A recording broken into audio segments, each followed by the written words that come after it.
That's a nice tune, Ash. I like what you come back with. Turn it up a bit, though, Ash. I mean, it's a little bit... Come on, Ash. There you go, okay. You know what? It's rare he gets his levels bang on the money all night, isn't it? All right, now turn it down a bit now, Ash. I might as well just go in there and do it myself, Jay. Honestly, I might as well. You know what I mean? Sometimes you get that... Do you know, is it difficult, though, when you go from, like... Okay, Ash. From Tuesday to Wednesday. So then you got to, Tuesday night, Wednesday morning, all of a sudden... I see. No, it makes no difference. I don't know whether it's, No, look at him there. Look at with his new haircut. I can't take my eyes off his fringe. What is happening with that haircut, Ash? I mean, it is appalling. Keep your... Okay, yeah, fair enough. 08717223344. We've still got loads of time left to talk in tonight's show. 81089 is our text. Email us for free via the website, talksport.com. You can tweet me if you like, Andy Golson05, or the fun boys at Jason Cundy05. Now, of course, we know that Rangers are on the lookout for a new manager. A couple of people that have had informal chats with them are David Weir and our next guest. So we can welcome to the Sports Bar and say good morning to Mark Warburton. Mark, good morning to you. Good morning, how are you? We're good, very well. How are you? Very well. Enjoying the summer break, so all is good so far. Yeah, well, okay. I'll start with an easy one. So what are you up to at the moment then, Mark? What's the weather like in Scotland?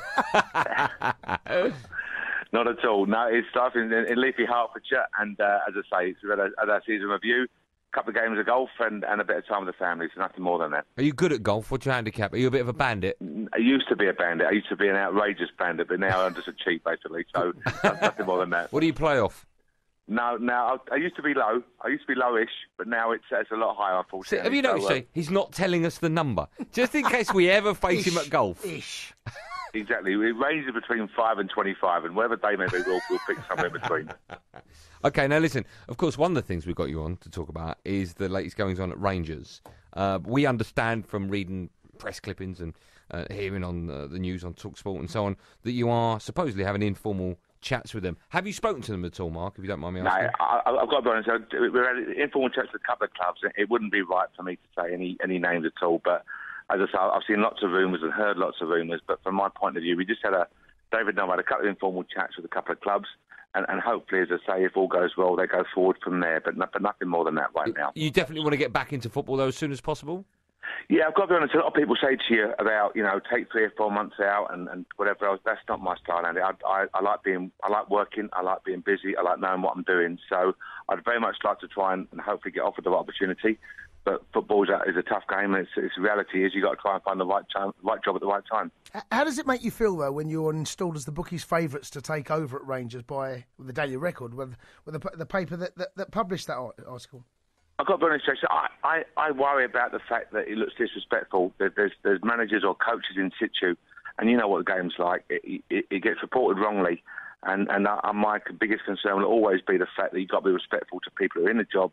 And there's nothing disrespectful being done on my part or David Weir's part. So I hope very much that message comes across. When a big job like this comes up, and it is a big job, and there's quite a few in football at the moment. We've of course seen today the appointment of Bilic at West Ham. It seems certainly in the close season that this is when clubs decide who they want to take charge of them for the next season. When, and I'm not necessarily drawing on Rangers here, but when does a club need to install a manager this time of year to make sure he's there ready for pre-season? I think Jason would testify this is the most important time of year. In my personal opinion, I think pre-season is vitally important. I think it's a chance when coaches and managers can bond with the players, get their ideas across, and you've actually got time to work with them. And that's the key thing. I think when you look at later in the year, it's very much reactive. If clubs change managers October, November, December time, there's a reason why. Normally it's a negative reason why. And the club is languishing and the players might be low in confidence. So I think this is the ideal time now, and I think the sooner rather than later, it's important for clubs to get their choice in place, in situ, and move from there. And that works both ways, Mark, of course, for yourself and David, that you get yourself in a position that you can start making decisions, both players coming in and players coming out. Is there a cut-off point for you when you believe you should be installed as the next manager of a next club? Is there a date in mind? No, not at all, Jason. I think it's these clubs, whatever the club is, I think you have to have absolute respect for the institution, and they make the right decisions by their timetable, and that's the right thing to do. There's no doubt about that. But I look back last year with Brentford, for example. I knew we had a good season because we had a really good pre-season. Everything was planned, it was structured, it went really well. The data was really good. The players were in a good place.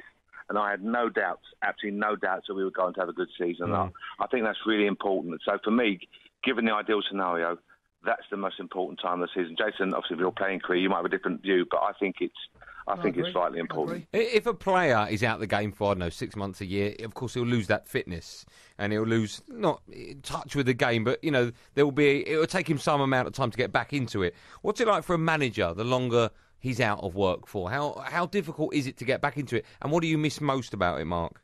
Well, don't forget, I've got to be honest here. I'm fairly new. You know, I've had 5 years as sort of sporting director and manager. You know, 2 years as a manager, so I'm fairly new to the game. But I keep being told by experienced people that take a break, have a sabbatical, go away, travel and watch games.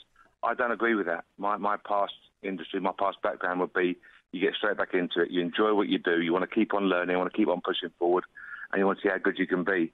So I think it's really important. As I say, every character is different. If you're the type of personality that wants that little break, well, then take it.